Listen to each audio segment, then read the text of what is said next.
നമസ്കാരം. കൊച്ചിയിൽ നടിയെ ആക്രമിച്ച് ദൃശ്യങ്ങൾ പകർത്തിയ, കേരളത്തിൽ കോളിളക്കം സൃഷ്ടിച്ച കേസിൽ നാളെ വിധി വരും. നടൻ ദിലീപ് ഉൾപ്പെടെ 10 പ്രതികളുള്ള കേസിൽ 8 വർഷത്തെ നിയമ പോരാട്ടത്തിനൊടുവിലാണ് എറണാകുളം പ്രിൻസിപ്പൽ സെഷൻസ് കോടതി വിധി പറയാൻ പോകുന്നത്.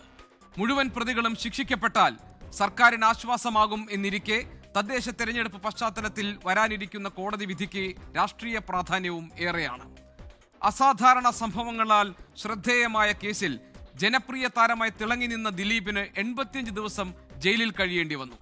50-ലേറെ തവണ വിവിധ ഹർജികളുമായി കോടതികളെ സമീപിച്ച് വിചാരണ വൈകിപ്പിക്കാൻ ശ്രമിച്ചു എന്ന വിമർശനവും ദിലീപിന് നേരെയുണ്ടായി. വിചാരണയ്ക്കിടെ 2 പ്രോസിക്യൂട്ടർമാരുടെ പിന്മാറ്റവും നിർണായക വിവരങ്ങൾ കോടതിയെ ധരിപ്പിച്ച പലരുടെയും മൊഴിമാറ്റവും നമ്മൾ കണ്ടു. നടിയുടെ പീഡന ദൃശ്യങ്ങൾ സൂക്ഷിച്ച മെമ്മറി കാർഡിന്റെ ഹാഷ് വാല്യൂ മാറിയതും നിയമക്കുരുക്കായി. വിചാരണ കോടതി ജഡ്ജിയെ മാറ്റണം എന്നാവശ്യപ്പെട്ട് അതിജീവിത സുപ്രീം കോടതിയെ സമീപിച്ച സാഹചര്യവും ഉണ്ടായി. ദിലീപിനെ അനുകൂലിച്ചും എതിർത്തും ചേരിതിരിഞ്ഞ് നാടിന്റെ പൊതുമണ്ഡലത്തിൽ സംവാദമുയർന്ന നടിയാക്രമിക്കപ്പെട്ട കേസിൽ ആരുടെയൊക്കെ വിധിയാണ് നാളെ തെളിയാൻ പോകുന്നത്? എൻകൗണ്ടർ പരിശോധിക്കുന്നു. പ്രേക്ഷകർക്ക് സ്വാഗതം.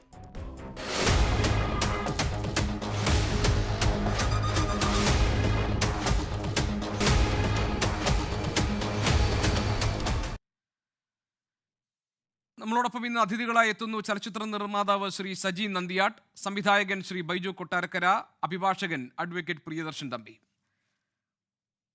തമ്പി സാർ, രാജ്യത്തെ തന്നെ ഒരുപക്ഷെ ആദ്യത്തെ സംഭവമായിരിക്കും കൊട്ടേഷൻ കൊടുത്ത് ബലാത്സംഗം ചെയ്ത ഒരു കേസ് എന്നത്. ഒരുപക്ഷെ കൊച്ചിയിൽ ഈ നടി ആക്രമിക്കപ്പെട്ട കേസിന് ഏറ്റവും നിയമ സംവിധാനത്തിനകത്തും ഈ രാജ്യത്തിൻ്റെ പൊതുമണ്ഡലത്തിലും ഏറ്റവും സവിശേഷത ഉണ്ടാക്കുന്നതും ഈ കേസിൻ്റെ സ്വഭാവമാണ്.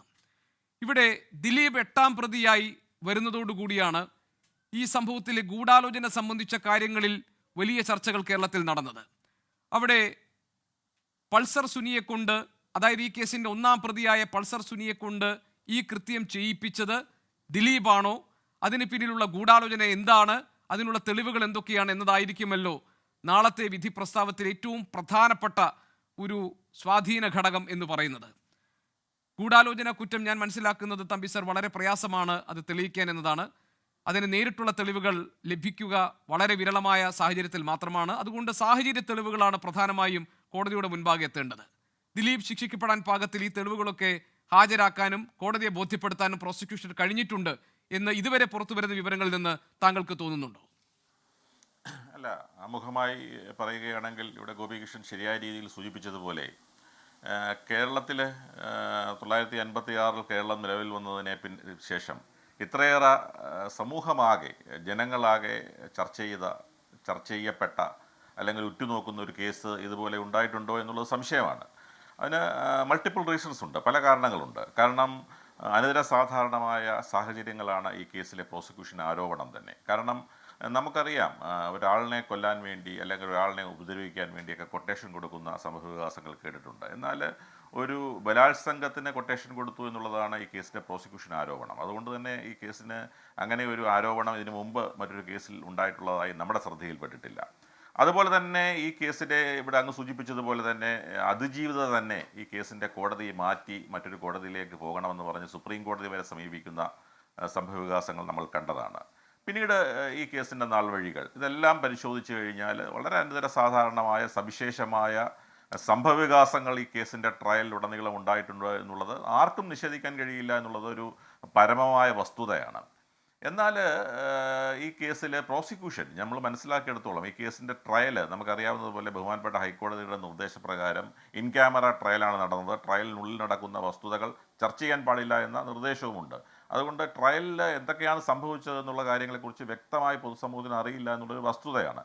എങ്കിൽ പോലും നമ്മൾ മനസ്സിലാക്കുന്നത് ഈ കേസിലെ അവസാനം പല പ്രോസിക്യൂട്ടർമാർ, സ്പെഷ്യൽ പ്രോസിക്യൂട്ടർ നമുക്കറിയാം, സാധാരണയായി prosecution is represented by the state. അതാണ് നമ്മുടെ പൊതു തത്വം. ക്രിമിനൽ നിയമത്തിൽ വാദിഭാഗം സ്റ്റേറ്റാണ് റെപ്രസെൻറ്റ് ചെയ്യുന്നത്. ചില കേസുകൾ, പ്രാധാന്യമുള്ള കേസുകളിൽ സ്പെഷ്യൽ പ്രോസിക്യൂട്ടർമാരെ, പ്രഗത്ഭരായ അഭിഭാഷകരെ ഈ സാധാരണ പ്രോസിക്യൂട്ടറിനെ കൂടാതെ ഗവൺമെൻറ് തന്നെ സ്പെഷ്യൽ പ്രോസിക്യൂട്ടറായി നിയമിക്കാറുണ്ട്. അങ്ങനെ സ്പെഷ്യൽ പ്രോസിക്യൂട്ടറായി നിയമിക്കപ്പെട്ട 2 അഭിഭാഷകർ ഈ കേസ് വെച്ചൊഴിഞ്ഞു പോയ കാര്യവും നമുക്കറിയാം. അതെ, സുരേഷിനും അതുപോലെ തന്നെ അനിൽകുമാർ. അതെ അതെ, അവർ അങ്ങനെ ഒരു സാഹചര്യവും ഈ കേസിലുണ്ട്. എന്നാൽ മൂന്നാമത് ഈ കേസ് ശ്രീ ബഹുമാന്യനായ അഡ്വക്കേറ്റ് അജകുമാർ അവറുകൾ ഈ കേസ് ഏറ്റെടുക്കുകയും അദ്ദേഹം ഈ കേസ് ഏറ്റെടുത്തതിന് ശേഷം അദ്ദേഹത്തിൻ്റെ മറ്റ് പ്രൊഫഷണൽ വർക്കുകൾ പോലും ഉപേക്ഷിച്ചുകൊണ്ട് വളരെ കഠിന പ്രയത്നം ചെയ്തുകൊണ്ട് ഈ കേസിന് വേണ്ടി വളരെയേറെ പരിശ്രമിക്കുകയും ഈ കേസ് അദ്ദേഹത്തിൻ്റെ കഴിവിൻ്റെ പരമാവധി ഇതിൽ ഇൻവോൾവ് ചെയ്തുകൊണ്ട് ചെയ്തിട്ടുണ്ടെന്നാണ് അദ്ദേഹവുമായിട്ടൊക്കെ സംസാരിച്ചതിൽ വെച്ച് എനിക്ക് വ്യക്തിപരമായി തന്നെ മനസ്സിലാക്കാൻ സാധിച്ചിട്ടുള്ളത്. അതിനിടയിൽ ഞാനൊരു കാര്യം ചോദിക്കട്ടെ, പ്രോസിക്യൂഷനെ സംബന്ധിച്ച് ഒരുപാട് വെല്ലുവിളികൾ നിറഞ്ഞ ഘട്ടങ്ങൾ ഈ കേസിനിടയിൽ ഉണ്ടായിട്ടുണ്ട്. ഇപ്പോൾ താങ്കൾ പറഞ്ഞതുപോലെ തന്നെ ഇതിലെ പ്രധാനപ്പെട്ട, അതായത് തുടക്കത്തിൽ ദിലീപിനെ എതിരെ മൊഴി കൊടുത്ത പലരും അവസാന സമയങ്ങളിൽ മൊഴി മാറ്റുന്നു. അതുപോലെ തന്നെ പിന്നീട് ഈ സാഹചര്യ തെളിവുകൾ കണ്ടെത്തുന്ന കാര്യത്തിൽ അതായത് ഇതെല്ലാം ഈ പ്രോസിക്യൂഷൻ വളരെ ആത്മവിശ്വാസത്തോടുകൂടി ഈ സാഹചര്യ തെളിവുകളൊക്കെ ഞങ്ങളുടെ കയ്യിലുണ്ടെന്ന് പറയുമ്പോൾ ഇതൊക്കെ കൃത്രിമമായി സൃഷ്ടിച്ചതാണെന്ന് പറയുന്നു. വിവിധ ഹർജികളുമായി ദിലീപ് പല കോടതികളിലെത്തുന്നു. വിചാരണ നീണ്ടു പോകുന്ന സാഹചര്യം ഉണ്ടാകുന്നു. പ്രോസിക്യൂഷനെ സംബന്ധിച്ചുണ്ടായിട്ടുള്ള വെല്ലുവിളികൾ ഈ കേസിൽ എത്രത്തോളമാണ്? കാരണം നമ്മൾ നേരത്തെ പറഞ്ഞതുപോലെ തന്നെ ഗൂഢാലോചന തെളിയിക്കുക എന്നത് സാഹചര്യ തെളിവുകളാണ് നമുക്ക് ആശ്രയിക്കാൻ കഴിയുക. അത് കോടതിയെ ബോധ്യപ്പെടുത്തുക എന്നതാണല്ലോ പ്രോസിക്യൂഷന് മുന്നിലുള്ള ഒന്നാമത്തെ പ്രതിസന്ധി. അപ്പോൾ ഈ എന്തെല്ലാം വെല്ലുവിളികളിലൂടെയാണ് പ്രോസിക്യൂഷൻ കടന്നുപോയിട്ടുണ്ടാവുക? പ്രോസിക്യൂഷൻ ഇപ്പോൾ പ്രകടിപ്പിക്കുന്ന ആത്മവിശ്വാസത്തെ താങ്കൾ എങ്ങനെ കാണുന്നു? അല്ല, നമ്മൾ അതിനകത്തൊരു പ്രധാനപ്പെട്ട കാര്യം, കാരണം കോടതികളെ സംബന്ധിച്ചിടത്തോളം കോടതി നാളെ വിധി പറയാനിരിക്കുന്ന ഒരു കേസാണ്. അപ്പോൾ ആ കേസ് എന്താകും എന്നുള്ളതിനെക്കുറിച്ച് നമുക്ക് ഒരു കാരണവശാലും ചർച്ച ചെയ്യാൻ കഴിയില്ല. കാരണം ശരിയായ തീരുമാനം തന്നെ കോടതി എടുക്കും എന്ന് മാത്രമേ ഒരു നിഗമനത്തിലെത്താൻ അത്രേ കഴിയുകയുള്ളൂ. പക്ഷേ ഒരു കാര്യം, ഈ പലപ്പോഴും നമുക്കറിയാം പ്രോസിക്യൂഷൻ ഈ 120B ആയാലും ശരി, നമ്മുടെ ക്രിമിനൽ ഈ സിസ്റ്റം, നമ്മളൊരു അക്യൂസ്റ്റീരിയൽ ക്രിമിനൽ ട്രയലാണ് നമ്മൾ ഫോളോ ചെയ്യപ്പെടുന്നത്. അതായത് accuse is presume to be innocent until the contrary is proved. ഒരു പ്രതി നിരപരാധിയാണ് അവനല്ല എന്ന് തെളിയിക്കുന്നത് വരെ എന്നുള്ള ആ ഒരു സിസ്റ്റമാണ് ഇന്ത്യൻ ക്രിമിനൽ സിസ്റ്റത്തിൻ്റെ ഏറ്റവും അടിസ്ഥാനം, ബെനിഫിറ്റ് ഓഫ് ഡൗട്ട് എന്നൊക്കെ പറയുന്ന പ്രധാനപ്പെട്ട കാര്യം. അപ്പോൾ അതുകൊണ്ട് തന്നെ പ്രോസിക്യൂഷന് എല്ലാ ക്രിമിനൽ കേസുകളിലും വലിയ ബർഡൻ ഉണ്ട് എന്നുള്ള കാര്യം യാതൊരു സംശയവുമില്ല. അപ്പോൾ പ്രോസിക്യൂഷൻ കേസ് ശരിയല്ല എന്ന് തെളിയിക്കേണ്ട ബാധ്യതയാണ് പ്രതിക്കുള്ളത്. പ്രത്യേകിച്ച് വിശിഷ്യ 120B എന്ന് പറയുന്ന കേസ്. 120B പലപ്പോഴും ഗൂഢാലോചന ഒരിക്കലും പരസ്യമായ ഗൂഢാലോചന ഉണ്ടാകില്ല. അപ്പോൾ ഗൂഢാലോചന തെളിയിക്കാനുള്ള സാഹചര്യങ്ങൾ കൂട്ടിയിണക്കുക എന്ന് പറയുന്നത് പലപ്പോഴും പല വിധിന്യായങ്ങൾ അടിസ്ഥാനത്തിൽ പ്രോസിക്യൂഷനെ സംബന്ധിച്ചിടത്തോളം വലിയ ബാധ്യത എന്നല്ല, വലിയ ഉത്തരവാദിത്വമാണ്. അത് പലപ്പോഴും പാടുമാണ് എന്നുള്ളതാണ് ഏറ്റവും പ്രധാനം. കാരണം ഡയറക്റ്റ് എവിഡൻസ് ഉണ്ടാകാനുള്ള സാധ്യത അതിൽ കുറവാണ്. കോടതി suspicion however strong that is not a substitute for legal evidence എന്നുള്ളതാണ് ഏറ്റവും ക്രിമിനൽ സിസ്റ്റത്തിൻ്റെ രജതരേഖ. സംശയം എത്ര ശക്തമാണെങ്കിൽ പോലും അത് നിയമപരമായ തെളിവിന് ഒരു പകരക്കാരൻ ഈ സംശയമാകില്ല. അതുകൊണ്ട് തന്നെ ശക്തമായ തെളിവുകൾ നിരത്തിയെങ്കിൽ മാത്രമേ ഈ ഡയറക്റ്റ് എവിഡൻസ്, ഐ വിറ്റ്നസ് ഉള്ള കേസ്, ഉദാഹരണത്തിന് ഒരു ഐ വിറ്റ്നസ്, വിക്ടിമിനെ ഒരാൾ റേപ്പ് ചെയ്യുന്നു, വിക്ടിമിൻ്റെ എവിഡൻസ് മതി. കാരണം ക്വാളിറ്റിയാണ് എവിഡൻസിൽ വേണ്ടത്. പലപ്പോഴും പലരും വിചാരിക്കുന്ന ഒരു കേസിൽ 10 സാക്ഷികൾ വേണ്ട, ഒറ്റ സാക്ഷി മതി. ആ ഒറ്റ സാക്ഷിയുടെ മൊഴി കോടതിയുടെ വിശ്വാസ്യതയെ ആർജിക്കുന്നതാണെങ്കിൽ 10 സാക്ഷികളുടെ മൊഴി കോൺട്രഡിക്ഷൻ വരുത്തുകയുള്ളൂ. അതുകൊണ്ട് തന്നെ ക്വാളിറ്റി ഓഫ് ദ എവിഡൻസ് ആണ് വലുത്, ഡയറക്റ്റ് എവിഡൻസ് ഉണ്ടെങ്കിൽ. അപ്പോൾ ഡയറക്റ്റ് എവിഡൻസ് ഉണ്ടെങ്കിൽ ഒരു കേസ് തെളിയിക്കാൻ വളരെ എളുപ്പമാണ്. ആ സാക്ഷി സത്യസന്ധനാണെന്ന് ബോധ്യപ്പെടുത്തിയാൽ മാത്രം മതി. ആ ഒറ്റ സാക്ഷിയുടെ മൊഴി കൊണ്ട് തന്നെ ഒരു കേസ് പ്രൂവ് ചെയ്യാൻ കഴിയും. പക്ഷേ അങ്ങനെ സാക്ഷികളില്ലാത്ത കേസിൽ, സാഹചര്യ തെളിവുള്ള കേസുകളിൽ, ഇതുപോലെ കോൺസ്പിറസി ആരോപിക്കുന്ന കേസുകളിൽ വലിയ ബാധ്യത പ്രോസിക്യൂഷനുണ്ട്. പക്ഷേ അതെല്ലാ കാര്യങ്ങളും കോടതി പരിശോധിക്കും, അത് ശരിയായ അർത്ഥത്തിൽ അത് പരിശോധിക്കുമെന്നുള്ള അഭിപ്രായക്കാരനാണ് ഞാൻ. ഒരു കാര്യത്തിൽ ഞാൻ സന്തോഷിക്കുന്നു, ഈ കേസ് ഒട്ടൊക്കെ നീണ്ടുപോയി. കാരണം ഈ കേസിൻ്റെ ആദ്യ കാലം മുതൽ തന്നെ ഈ കേസുമായി ബന്ധപ്പെട്ടുകൊണ്ട് നമ്മളെല്ലാം ഈ ഫ്ലോറിൽ തന്നെ എത്ര പ്രാവശ്യം സംസാരിച്ചിരിക്കുന്നു. പക്ഷേ അവസാനം ഇതിൻ്റെ അവസാന ലാപ്പിൽ, അവസാന വിധിയിലേക്ക് തലേന്ന് നമ്മൾ എത്തിയിരിക്കുന്നു എന്നുള്ളത്, ഈ കേസ് ഈ ഇത്തരത്തിൽ വേഗത്തിൽ തീർന്നു എന്നുള്ളതിൽ വളരെ സന്തോഷകരമായ കാര്യമാണ്. കാരണം ഒരു പക്ഷേ ഈ കേസിന് ഇത്രയും നീണ്ടുപോകാൻ തന്നെ ഇപ്പോൾ 8 വർഷം കഴിഞ്ഞു, 9ാം വർഷത്തിലേക്ക്, ഏതാണ്ട് കുറച്ച് ദിവസങ്ങൾ കൂടി കഴിഞ്ഞാൽ 9 വർഷമാവുകയാണ് ഈ കേസ്. ഇതിനും വളരെ നേരത്തെ തന്നെ ഒരു പക്ഷേ ഈ കേസ് തീരുമായിരുന്നു. അതിനിടയിൽ വിവിധ ഹർജികളുമായി വിവിധ കോടതികളിലേക്ക് ദിലീപ് ചെന്നു. വിചാരണാ നടപടികൾ നീളുന്ന ഒരു ഘട്ടമുണ്ടായി. അതിനു മുൻപ് സാർ, ഇപ്പോൾ ഈ ഗൂഢാലോചന സംബന്ധിച്ച കാര്യങ്ങൾ പുറത്തു വന്നില്ലായിരുന്നുവെങ്കിൽ നേരത്തെ തന്നെ ഇതിലെ കുറ്റകൃത്യം നടത്തിയ ആളുകളെ കണ്ടെത്തി ശിക്ഷിക്കുന്ന നിലയിലേക്ക് ഈ കേസ് പോകുമായിരുന്നു. അതിന് മാറ്റമുണ്ടായത് മഞ്ജു വാര്യർ നടത്തിയ ഒരു ഇടപെടലാണ്. ശ്രീ ബൈജു കൊട്ടാരക്കര, നടിയെ ആക്രമിച്ച കേസിൽ ഗൂഢാലോചനയുണ്ട്, അങ്ങനെ നടന്നിട്ടുണ്ടോ എന്ന ഒരു ചർച്ചയ്ക്ക് വഴിമരുന്നിട്ടത് ആദ്യമായി മഞ്ജു വാര്യർ ഈ വിഷയത്തിൽ ഒരു നിലപാട് സ്വീകരിച്ചപ്പോഴാണ്. ഇതിൽ ഗൂഢാലോചന നടന്നിട്ടുണ്ടെങ്കിൽ അതിന് പിന്നിൽ പ്രവർത്തിച്ചവരെ നിയമത്തിന് മുന്നിൽ കൊണ്ടുവരണം, അതിന് പൂർണ്ണമായ പിന്തുണ താൻ നൽകും എന്നാണ് മഞ്ജു വാര്യർ ഫെബ്രുവരി 19 ഇവിടെ ദർബാർ ഹാൾ ഗ്രൗണ്ടിൽ നടിക്ക് ഐക്യദാർഢ്യം പ്രഖ്യാപിച്ചുകൊണ്ട് സിനിമാ പ്രവർത്തകരുടെയും സിവിൽ സൊസൈറ്റിയുടെയും ഒക്കെ നേതൃത്വത്തിൽ നടത്തിയ അവർക്കൊപ്പം എന്ന പരിപാടിയിൽ പറഞ്ഞത്. അതിനുശേഷമാണ് ദിലീപ് ഈ ചിത്രത്തിലേക്ക് വരുന്നതും ഈ 8ാം പ്രതിയായി ദിലീപ് ഈ കേസിലേക്ക് വരുന്നതും. അന്നും ഇന്നും മഞ്ജു വാര്യർക്ക് ഒറ്റ നിലപാടേ ഉള്ളൂ. അതിനു മുൻപ് പല ആളുകളും പല സന്ദർഭങ്ങളിലായി മൊഴി മാറ്റിയപ്പോഴും മഞ്ജു വാര്യർ ഈ കേസിലെ പ്രധാന സാക്ഷിയാണ്. അതിജീവിതയോട് ദിലീപിന് മുൻവൈരാഗ്യം ഉണ്ടായിരുന്നു എന്ന് മഞ്ജു വാര്യർ നൽകിയിരിക്കുന്ന മൊഴി, ആ മൊഴിയിൽ തന്നെ മഞ്ജു ഉറച്ചു നിൽക്കുകയാണ്. പക്ഷേ ശ്രീ ബൈജു കൊട്ടാരക്കര, ഇവിടെ പ്രോസിക്യൂഷനെ സംബന്ധിച്ച് കോടതി മുൻപാകെ തെളിയിക്കാനുള്ളത് ഈ ഗൂഢാലോചനയിൽ ദിലീപ് ഭാഗമായിരുന്നു എന്നതാണ്. അതായത് പൾസർ സുനിയെ കൊണ്ട് ഇത് ചെയ്യിപ്പിക്കാൻ കോടികൾ വാഗ്ദാനം ചെയ്തു. പൾസർ സുനിയെ എന്നെ അറിയാം, കണ്ടിട്ടുണ്ട്, എനിക്ക് വേണ്ട ഒത്താശ ചെയ്തിട്ടുണ്ട് എന്നൊക്കെ ജയിലിൽ ഒപ്പമിരുന്നവരോട് പറഞ്ഞപ്പോഴും അതുമായി ബന്ധപ്പെട്ട വിവരങ്ങൾ വന്നപ്പോഴും ഒക്കെ അത് തെളിയിക്കാൻ വെല്ലുവിളിക്കുന്നതായിരുന്നു ദിലീപിൻ്റെ മറുഭാഗത്തു നിന്നുള്ള നീക്കങ്ങൾ. പ്രോസിക്യൂഷൻ ഇപ്പോൾ പറയുന്നു എല്ലാ കാര്യങ്ങളും ബോധ്യപ്പെടുത്താൻ ഞങ്ങൾക്ക് സാധിച്ചിട്ടുണ്ട്, അതുകൊണ്ട് ശുഭാപ്തി വിശ്വാസത്തോടു കൂടി നാളത്തേക്ക് വിധിക്ക് വേണ്ടി കാത്തിരിക്കുന്നു എന്നാണ്. ശ്രീ ബൈജു കൊട്ടാരക്കര, ഈ കാര്യത്തിൽ അതിജീവിതയ്ക്ക് നീതി കിട്ടണമെന്ന നിലപാട് ആവർത്തിച്ച് പറഞ്ഞുകൊണ്ട് ചർച്ചകളിൽ പങ്കെടുത്തിട്ടുള്ള ആളാണ് താങ്കൾ. താങ്കൾ വിധി വരുന്നതിൻ്റെ ഈ തലേന്നാൾ പ്രോസിക്യൂഷൻ പ്രകടിപ്പിക്കുന്ന ആത്മവിശ്വാസത്തെ എങ്ങനെ കാണുന്നു?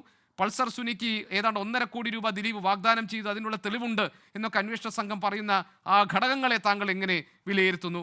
എത്രത്തോളം പ്രതീക്ഷയിലാണ് താങ്കൾ ഇരിക്കുന്നത്? ഗോപികൃഷ്ണൻ, തീർച്ചയായിട്ടും നാളെ വിധി വരുന്ന ഈ കേസിൽ 2017 ഫെബ്രുവരി 17 നടന്ന ഈ സംഭവം നടന്ന് പിറ്റേ ദിവസം തന്നെ എറണാകുളം പ്രസ് ക്ലബ്ബിൽ മാക്ട ഫെഡറേഷൻ പ്രസിഡന്റായിരുന്ന ഞാൻ പിറ്റേ ദിവസം രാവിലെ 10 മണിക്ക് തന്നെ ഒരു പ്രസ് മീറ്റ് നടത്തിയതാണ്. ആ പ്രസ് മീറ്റിൽ ഞാൻ പറഞ്ഞിരുന്നത് സിനിമയിൽ നിന്ന് തന്നെയാണ് ഈ സംഗതി ഉണ്ടാകുന്നത് എന്ന് പറഞ്ഞിരുന്നു. സിനിമക്കാരറിയാതെ ഇത് നടക്കില്ല എന്നും പറഞ്ഞിരുന്നു. പക്ഷേ ഗോപികൃഷ്ണൻ ചോദിച്ച പോലെ ഇതിനകത്ത് ഏതാണ്ട് 28 സാക്ഷികളാണ് കൂറുമാറിപ്പോയത്. ഈ 28 സാക്ഷികൾ കൂറുമാറിയതിനകത്ത് സിനിമയ്ക്കകത്തുള്ള പ്രബലന്മാരായ ആളുകൾ തന്നെയുണ്ട്.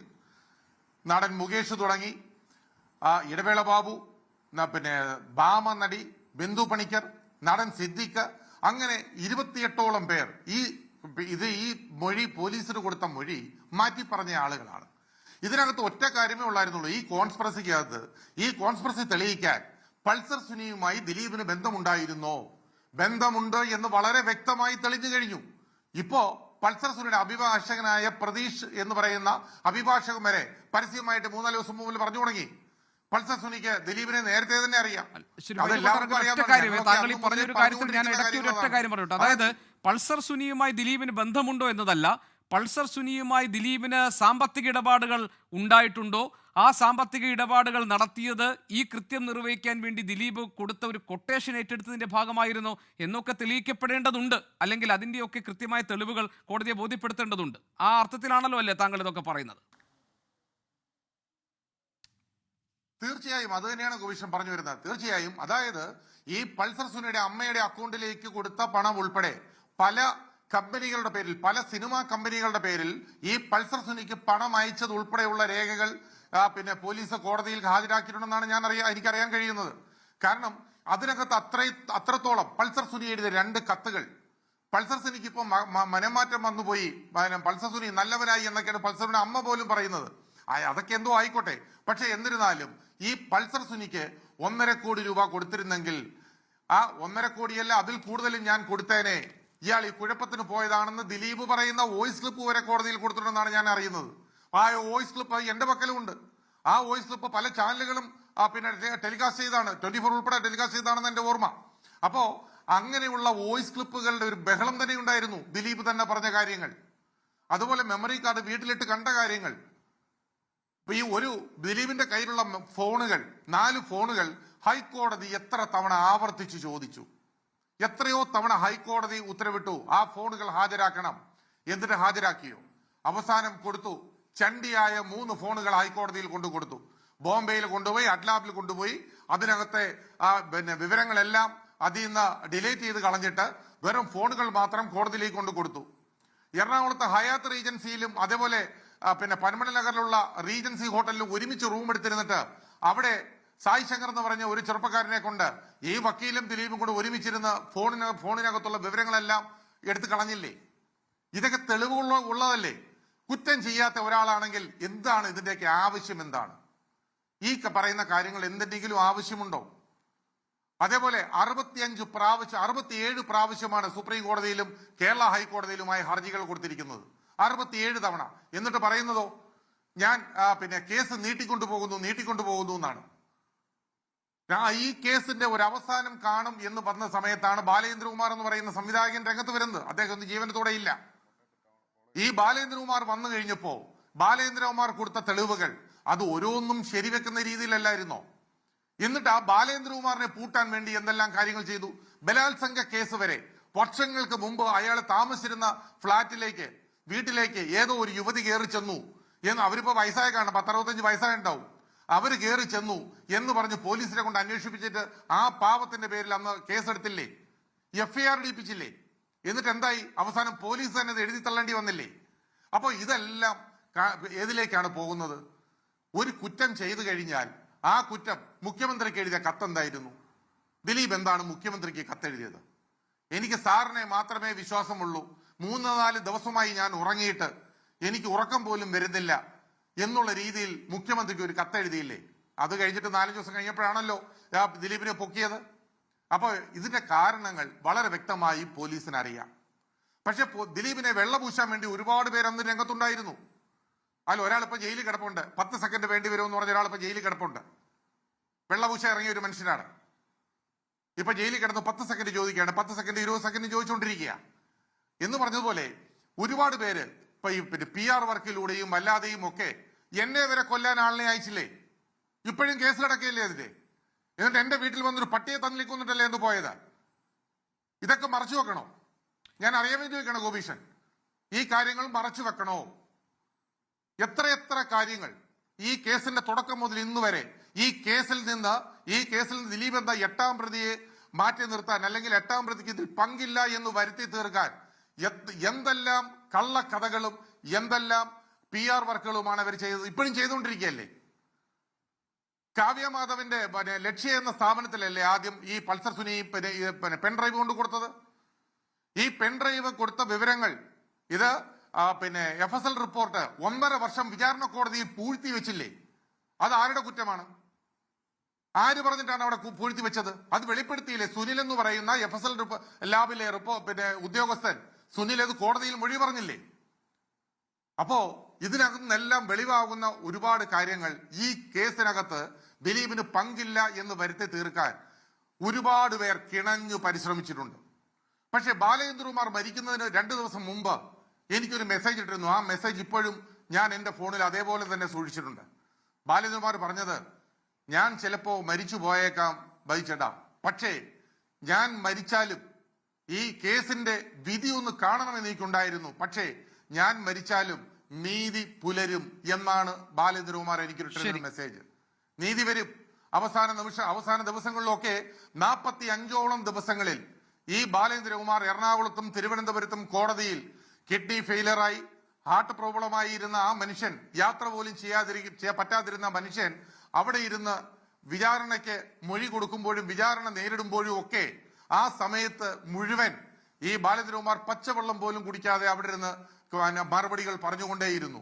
എന്നിട്ട് എന്നോട് തന്നെ അദ്ദേഹം പറഞ്ഞിട്ടുണ്ട്, ജഡ്ജ് പറയുന്ന കാര്യങ്ങളെല്ലാം ക്ഷമയോടെ കേൾക്കുന്നു, എല്ലാം എഴുതിയെടുക്കുന്നു, നമ്മൾ വിചാരിച്ച പോലൊന്നും അല്ല, ഈ കാര്യങ്ങൾ വളരെ ഭംഗിയായി ആ ജഡ്ജ് നിർവഹിക്കും എന്നാണ് എനിക്ക് ഉറപ്പുള്ളത് എന്നാണ് ബാലേന്ദ്രകുമാർ എന്ന് പറഞ്ഞത്. അതുപോലെ തന്നെ ഭവിക്കട്ടെ എന്നാണ് എന്റെയും ആഗ്രഹം. ശരി, ഏതായാലും ശ്രീ ബൈജു കൊട്ടാരക്കര, നാളെ വിധി വരാനിരിക്കുന്നു. മണിക്കൂറുകളുടെ മാത്രം കാത്തിരിപ്പേ നമുക്ക് ആവശ്യമുള്ളൂ. കേരളം കാത്തിരിക്കുന്ന വിധിയാണ്. ഇപ്പോൾ ദിലീപ് 8ാം പ്രതിയായി നിൽക്കുന്ന കേസ് എന്നത് മാത്രമല്ല, അതിനേക്കാൾ അപ്പുറം അല്ലെങ്കിൽ അതിനോടൊപ്പം തന്നെ വലിയ ഗ്രാവിറ്റി ഈ കേസിനുണ്ട്. നേരത്തെ തമ്പി സാറ് പറഞ്ഞതുപോലെ തന്നെ സ്വന്തം സഹപ്രവർത്തകയെ പീഡനത്തിനിരയാക്കാൻ കൊട്ടേഷൻ കൊടുത്തു എന്ന കേസ് തന്നെ രാജ്യ ചരിത്രത്തിൽ ഏറ്റവും പ്രധാനപ്പെട്ട കേസായി നമ്മുടെ മുന്നിൽ ഈ കേസ് നിൽക്കുകയാണ്. ശ്രീ സജി നന്ദിയാട്ട്, ധാരാളം ചർച്ചകളിൽ ദിലീപിനെ അനുകൂലിച്ചും പ്രതികൂലിച്ചും ഒക്കെ വാദമുഖങ്ങൾ നിരത്തിയിട്ടുള്ള നമ്മുടെ ചർച്ചകളിൽ നമ്മൾ പരസ്പരം വാഗ്വാദങ്ങൾ ഉണ്ടായിട്ടുണ്ട്, കടിച്ചുകീറൽ ഉണ്ടായിട്ടുണ്ട്, ഇതൊക്കെ സംഭവിച്ചിട്ടുണ്ട് ഈ ചർച്ചകളിലൊക്കെ. നാളെ ഇനിയിപ്പോൾ വിധി വരാനിരിക്കുകയാണ്. ആ ഘട്ടത്തിൽ പുറത്തു വരുന്ന ചില വിവരങ്ങൾ, ഇപ്പോൾ പ്രോസിക്യൂഷന് ഈ ദിലീപിൻ്റെ ഇൻവോൾവ്മെൻറ്റ്, അതല്ലെങ്കിൽ ഈ ഗൂഢാലോചനയിൽ ദിലീപ് ഭാഗമായിരുന്നു എന്ന് കോടതിയെ ബോധ്യപ്പെടുത്താൻ വേണ്ടിയുള്ള എല്ലാ തെളിവുകളും നൽകി ഈ കേസിലെ മുഴുവൻ പ്രതികളും, അതായത് 10 പ്രതികളും ശിക്ഷിക്കപ്പെടും എന്ന ആത്മവിശ്വാസമാണ് അവർ പ്രകടിപ്പിക്കുന്നത്. അതിലിപ്പോൾ വന്നിരിക്കുന്ന കാര്യം, ദിലീപ് 1.5 കോടി രൂപ പൾസർ സുനിക്ക് നൽകാമെന്ന് ഉറപ്പ് നൽകുകയും, അതായത് ഈ പറഞ്ഞ കാര്യങ്ങളൊക്കെ ചെയ്താൽ, ഇനി അഥവാ അതിൽ കേസുണ്ടായാൽ അത് 3.5 കോടി നൽകാമെന്ന് ഉറപ്പ് നൽകിയെന്നും, അത്തരത്തിലുള്ള സാമ്പത്തിക ഇടപാടുകൾ, ഇപ്പോൾ 10,000 രൂപ പൾസർ സുനിയുടെ അമ്മയ്ക്ക് കൊടുക്കുന്നു, 30,000 രൂപ നാദിർ ഷാ വഴി കൈമാറുന്നു, പിന്നെ വിവിധ ഇടപാടുകളിലായി ഈ പൈസ അവരിലേക്ക് എത്തിക്കുന്നു. ഇതൊക്കെ തെളിയിക്കാൻ, ഡിജിറ്റൽ രേഖകളടക്കം തെളിയിക്കാൻ ഞങ്ങൾക്ക് കഴിയും എന്നാണ് പ്രോസിക്യൂഷൻ പറയുന്നത്. ദിലീപ് നിരപരാധിയാണ് എന്ന് വിശ്വസിക്കുകയും അദ്ദേഹത്തിൻ്റെ നിലപാടുകൾക്കൊപ്പം നിന്നുകൊണ്ട് ചർച്ചകളിൽ വാദങ്ങൾ ഉയർത്തുകയും ചെയ്തിട്ടുള്ള ആളാണ് ശ്രീ സജി നന്ദിയാട്ട്. ഇപ്പോൾ ഈ അന്വേഷണ സംഘത്തിൻ്റെ കൈവശമുള്ളതും കോടതിയെ ബോധിപ്പിച്ചതുമായ കാര്യങ്ങൾ കേൾക്കുമ്പോൾ താങ്കൾക്ക് എന്ത് തോന്നുന്നു?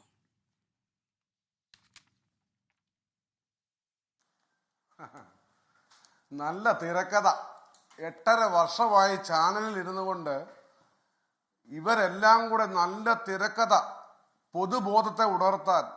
ഇപ്പൊ തന്നെ കണ്ടില്ലേ, ഡിസംബർ 8 നാളെ ദിലീപിന് വിധി വരുമെന്ന് കറിഞ്ഞപ്പോൾ 2 ആഴ്ചയായിട്ട് പൊടിപ്പും തൊങ്ങലും വെച്ച് കഥകൾ ഇങ്ങനെ പറയുക. ഇപ്പൊ ബാലേന്ദ്രകുമാറിന്റെ സങ്കടമാണ് ഇവർ പറഞ്ഞത്. ഈ ബാലേന്ദ്രകുമാറിന് ഒരു ചികിത്സയ്ക്ക് സഹായം കൊടുക്കാത്തവരായി കഥ പറയുന്നത്. ഭയങ്കര വൈകാരികമായാണ് ഇതിനോട് പ്രതികരിക്കുന്നത്. ആ മനുഷ്യനെ ഉപയോഗിച്ചിട്ട് യൂസ് ആൻഡ് ത്രോ ആയിരുന്നു. എന്തൊക്കെ ബഹളമായിരുന്നു ആ മനുഷ്യനെ കൊണ്ട്. അദ്ദേഹത്തിന് ഒരു ചികിത്സ സഹായം പോലും കൊടുക്കാതെ കെഞ്ചുകയായിരുന്നു ചികിത്സയ്ക്ക് പൈസ ഇല്ലാതെ. ഇവരാരും മൈൻഡ് ചെയ്തില്ല. ഇവിടെ ഇരുന്ന് പറയുന്നത് കേട്ടാൽ കേരള ജനതയെ മുഴുവൻ വൈകാരികമായി അങ്ങോട്ട് അടുപ്പിക്കുകയാണ്. ദിലീപിനെതിരെയുള്ള കൊട്ടേഷനാണ് മിസ്റ്റർ ഗോപികൃഷ്ണൻ. ഇത് ബാലേന്ദ്രകുമാറിനെ ഇവരെന്തൊക്കെ പറഞ്ഞാലും ഭാര്യയോട് ചോദിച്ചാൽ നാളെ വിധി വരും. ഒരു മിനിറ്റ് ശ്രീ ബൈജു കൊട്ടാരക്കര, ഒരു മിനിറ്റ്. അല്ല ശ്രീ ബൈജു കൊട്ടാരക്കര, താങ്കൾക്ക് മറുപടി പറയാൻ ഞാൻ സമയം തരാം. അല്ല, അവസരം തരാം. ശരിയാണ്, ബാലേന്ദ്രകുമാറിനെ കുറിച്ച് നടത്തിയ പരാമർശങ്ങളിൽ താങ്കൾക്ക് സ്വാഭാവികമായും അത് വൈകാരികമായി താങ്കൾക്ക് അതിനോട് മറുപടി ഉണ്ടാവും. ഞാൻ അതിന് സമയം തരാം. നിങ്ങളുടെ അവസരത്തിൽ പറഞ്ഞാൽ മതി. ശ്രീ സജി നന്ദിയായിട്ട് പറയും. കഥയൊക്കെ കേട്ടിട്ടേ നല്ല സ്ക്രിപ്റ്റാ, സിനിമയ്ക്ക് കൊള്ളാം. ഗോപികൃഷ്ണൻ, ഇത് ദിലീപിനെതിരെയുള്ള കൊട്ടേഷനാണ്. ഇവിടെ ഇതിൽ ഈ നടി ആക്രമിക്കപ്പെട്ടതിൽ ഒരു ക്രിമിനൽ ഗൂഢാലോചനയുണ്ടെന്ന് പറഞ്ഞെടുത്ത് എങ്ങനെയാണ് പറയുന്നത്? ഒരു പോലീസ് ഉദ്യോഗസ്ഥൻ പറഞ്ഞാൽ മനസ്സിലാവും. കേരളത്തിലെ ബഹുമാനപ്പെട്ട മുഖ്യമന്ത്രി പറഞ്ഞല്ലോ ഇതിന് ഗൂഢാലോചനയില്ലെന്ന്. സ്വാഭാവികമായും പിന്നീട് ബഹളം വെച്ച് ഗൂഢാലോചനയുണ്ടെന്ന് വരുത്തി തീർത്തു. അപ്പോൾ ഇതിന് പിന്നിലെ ബ്രെയിൻ ആരുടെയാ? ഒരു സംവിധായകന്റെ അതിന് പിന്നിലെ ബ്രെയിൻ. ഇത് ദിലീപിനോട് വൈരാഗ്യം തീർത്തലാണ്. കാവ്യമാധവനെ ദിലീപ് വിവാഹം കഴിച്ചുള്ള വൈരാഗ്യം തീർക്കലായിരുന്നത്. ഒരു പക്ഷെങ്കിൽ നാളെ നിങ്ങൾക്കത് മനസ്സിലാകും. നിങ്ങൾ മനസ്സിലാക്കേണ്ട കുറെ കാര്യമുണ്ട്. ഇവർ പടപ്പെ തന്നെ കുറെ കോടതിക്ക് വേണ്ട തെളിവാ സാർ. ദിലീപ് പൾസർ സുനിക്ക് പണം കൊടുത്തതിന്റെ തെളിവുണ്ടെങ്കിൽ ദിലീപ് ശിക്ഷിക്കപ്പെടും സാർ. ഇല്ലാതെ കഥ പറഞ്ഞിട്ട് കാലം കോടതി കൊണ്ട് കൊടുക്കണം. വായ്ത്താളം പഠിച്ച് ചാനലിരുന്ന് വർത്താനം പറഞ്ഞും ഒരു പൊതുബോധം ഉണർത്തിയും പൊതുബോധത്തെ വൈകാരികമായി ഒരു ബ്രെയിൻ വാഷ് ചെയ്തും നമ്മൾ ഇങ്ങ് കയ്യിലെടുക്കുകയാണ് കുറെ കഥ പറഞ്ഞിട്ട്. ഒരു കാര്യമില്ല സാർ. കോടതിക്ക് വേണ്ട തെളിവ് ഉണ്ടോ കയ്യിൽ? കൊടുത്തിട്ടുണ്ടെങ്കിൽ ശിക്ഷിക്കപ്പെടും. സംശയം തിരിക്കുന്നു. നിങ്ങൾ ആദ്യം പറഞ്ഞ കഥ മാറ്റി പറയുകയാണ്. ഗോൾ പോസ്റ്റ് മാറ്റിക്കൊണ്ട് പോവുകയാണ്. ഇവിടെ നിങ്ങൾ പറയുകയാണ് 28 സാക്ഷികൾ കൂറുമാറി പോലും. ഞാൻ സാമാന്യ ബുദ്ധിയുള്ള കേരള ജനതയോട് ചോദിക്കട്ടെ, ഇതിൽ എത്ര പേരാണ് സാക്ഷികൾ? ഇതിലെ സാക്ഷികളുടെ എണ്ണം എന്ന് പറയുന്നത് 261. ഈ 261-ൽ 28 പേർ കൂറുമാറി എന്ന് പറയുന്നു. ഇനി ഇവർ പറയുന്നത് ഞാൻ വേണേ അങ്ങ് മുഖവിലേക്ക് എടുക്കാം. ബാക്കി 233 എവിടെയാ സാർ? ഇപ്പോൾ നമ്മുടെ ഇതിൽ പങ്കെടുത്ത വക്കീല് പറഞ്ഞൊരു പ്രിയദർശൻ തമ്പി പറഞ്ഞൊരു വാചകം നിങ്ങൾ ശ്രദ്ധിച്ചായിരുന്നോ? ഒരു സാക്ഷി മതി, ഒരു ഐ വിറ്റ്നസ് മതി. അതല്ലാതെ അവർ ഇവരോട് പറഞ്ഞു, ഇവർ അവരോട് പറഞ്ഞു, അവർ മറ്റവരോട് പറഞ്ഞു. ഇങ്ങനെ ഹിയർസേ ഇവിടെ ആവശ്യമില്ല സാർ. നിങ്ങൾക്ക് തെളിയിക്കാൻ പറ്റുമെങ്കിൽ നാളെ ദിലീപ് ശിക്ഷിക്കപ്പെടും. ഇതൊന്നും തെളിയിക്കാതെ ഈ 2 ആഴ്ചയായിട്ട് പൊതുബോധത്തെ ഉണർത്തി എന്തിനാണ്? ജഡ്ജ് അതായത് സ്വാധീനിക്കപ്പെടാൻ, വിധിയെ സ്വാധീനിക്കാനാണ് ഈ 2 ആഴ്ചയായിട്ട് ചാനലുകളിൽ നോവൽ എഴുതുന്ന പോലെ, ജോർജ് കുട്ടിച്ചാന്റെ സൂസി കൊച്ചമ്മയുടെ പ്രേമം പറയുന്നത് പോലെ കഥകൾ പൊടിപ്പും തൊങ്ങലും വെച്ച് ചാനലുകൾ വരികയാണ്. ഞാൻ ഇടയ്ക്കൊന്ന് ഒരു കാര്യം ഒന്ന് പറയട്ടെ. അതായത് ഈ രാജ്യത്തിന്റെ ഒരൊറ്റ കാര്യം, ശ്രീ സജി നന്ദൻ, ഈ രാജ്യത്തിന്റെ നീതിന്യായ സംവിധാനങ്ങളെ ബഹുമാനിക്കുകയും ആ സംവിധാനങ്ങളുടെ നടത്തിപ്പിൽ വിശ്വസിക്കുകയും ഒരു പൗരനെന്ന നിലയിൽ അതിൽ വിശ്വാസമർപ്പിക്കുകയും ചെയ്യുന്ന ഒരാളാണ് ഞാൻ വ്യക്തിപരമായും ഈ ചാനലും. അതുകൊണ്ട് തന്നെ ഇപ്പോൾ വിധിയെ സ്വാധീനിക്കാൻ പിന്നെ ചർച്ചകൾ സംഘടിപ്പിക്കുക അല്ലെങ്കിൽ അതിനുവേണ്ടി കെട്ടുകഥകൾ അവതരിപ്പിക്കുക എന്നൊക്കെ ഉത്തരവാദിത്തമുള്ള ഒരു പൗരൻ എന്ന നിലയിൽ താങ്കൾ അത്തരത്തിലുള്ള ആരോപണങ്ങൾ ദയവായി ഇത്തരം ചർച്ചകളിൽ ഉന്നയിക്കരുത്. ഇനി താങ്കൾക്ക് താങ്കളുടെ ഭാഗം പറയാം. എങ്കിൽ പറയൂ, നിങ്ങൾക്ക് പ്രോസിക്യൂട്ടർ തന്നാണെങ്കിൽ തെളിവ് സഹിതം പറയൂ ഗോപികൃഷ്ണൻ. നിങ്ങൾക്ക് പബ്ലിക് പ്രോസിക്യൂട്ടർ ആണെന്ന് തന്നതെങ്കിൽ ഇത് കോടതി ലക്ഷ്യമാണ്. In camera proceedings Thampi sir പറയട്ടെ, ഇൻ ക്യാമറ പ്രൊസീഡിങ്സ് നടന്ന കാര്യം ഇന്ന് ഒരു അഡ്വക്കേറ്റ് പറയുകയാണ്. അജയ്കുമാറെ ഞാൻ ബഹുമാനിക്കുന്നു. ഞാനും അജയ്കുമാറും തമ്മിൽ 8.5 വർഷക്കാലം വാഗ്വാദങ്ങൾ നടന്നിട്ടുണ്ട്. അദ്ദേഹം ആസ് എ പബ്ലിക് പ്രോസിക്യൂട്ടർ ഇന്ന് വരെ ഒരു ചാനൽ വന്ന് അദ്ദേഹം നാളെ വരെ പറയട്ടെ ഇന്ന് വരെ ഒരു ചാനൽ വന്ന് അദ്ദേഹം ഒരു അഭിപ്രായം പറഞ്ഞാൽ ഞാൻ കേട്ടത്. പബ്ലിക് പ്രോസിക്യൂട്ടർ ആയതിനു ശേഷം ഞാൻ അദ്ദേഹത്തെ റെസ്പെക്ട് ചെയ്യുന്നു. ഞങ്ങൾ എതിർവാദങ്ങൾ ഉന്നയിക്കും, സ്വാഭാവികം. പക്ഷേ ഇന്ന് പല അഡ്വക്കേറ്റും ഇന്ന് മമ്മൂട്ടി സ്വാധീനിച്ചെന്ന് പറഞ്ഞല്ലോ, മമ്മൂട്ടി ദിലീപിനെ സഹായിച്ചെന്ന് പറഞ്ഞല്ലോ. ഈ ബ്ലണ്ടറൊക്കെ ആരോടാ? കേരള ജനതയോടാണ് പറയുന്നത്. ശ്രീ മമ്മൂട്ടി എന്ന് പറഞ്ഞ ആള് കേരള മുഖ്യമന്ത്രിയുടെ വലങ്കൈ ആളാണ്. അദ്ദേഹം ഒരു വാക്ക് പറഞ്ഞാൽ ദിലീപ് അകത്ത് കിടക്കില്ല സാർ. ഇത് കേരള ജനതയോട് ഞാൻ പറയുകയാണ്. മമ്മൂട്ടി സ്വാധീനിച്ചെന്ന് പറയുകയാണ്. ഒരു സാധാരണ ഒരു നിലവാരം ശ്രീ സജി നന്ദിയായിട്ട് പറയുന്നത്? ശ്രീ സജി നന്ദിയായിട്ട് താങ്കൾ എന്തൊക്കെയാ പറയുന്നത്? മമ്മൂട്ടി പറഞ്ഞാൽ ദിലീപ് അകത്ത് കിടക്കില്ല, മമ്മൂട്ടി പറയുന്നത് അനുസരിച്ചിട്ട് അല്ലെങ്കിൽ ഇവിടെ ഏതെങ്കിലും ഒരാൾ പറയുന്ന അനുസരിച്ചിട്ടാണോ ഈ രാജ്യത്തിന്റെ നിയമ സംവിധാനങ്ങൾ പ്രവർത്തിക്കുന്നത്? താങ്കൾ എന്തൊക്കെയാ ഈ പറയുന്നത്? അത് നിങ്ങൾ ചോദിക്കുന്ന അഡ്വക്കേറ്റ് ടി ബി മിനിയോടാ. അല്ല, അഡ്വക്കേറ്റ് ടി ബി മിനി ഇല്ലല്ലോ ഇപ്പൊ ഈ ചർച്ച. ഗോപികൃഷ്ണൻ നടന്ന ചർച്ച മാത്രമല്ല, ഇന്ന് അല്ല, താങ്കൾ ഇപ്പൊ ഇവിടെ പറഞ്ഞു മമ്മൂട്ടി പറഞ്ഞിരുന്നെങ്കിൽ ദിലീപ് അകത്ത് പോകില്ലായിരുന്നു എന്ന് പറഞ്ഞ എന്താ അതിന്റെ അർത്ഥം? മമ്മൂട്ടി പറഞ്ഞിരുന്നെങ്കിൽ ദിലീപ് അകത്ത് പോകില്ലായിരുന്നു എന്ന് പറഞ്ഞ എന്താ അതിന്റെ അർത്ഥം?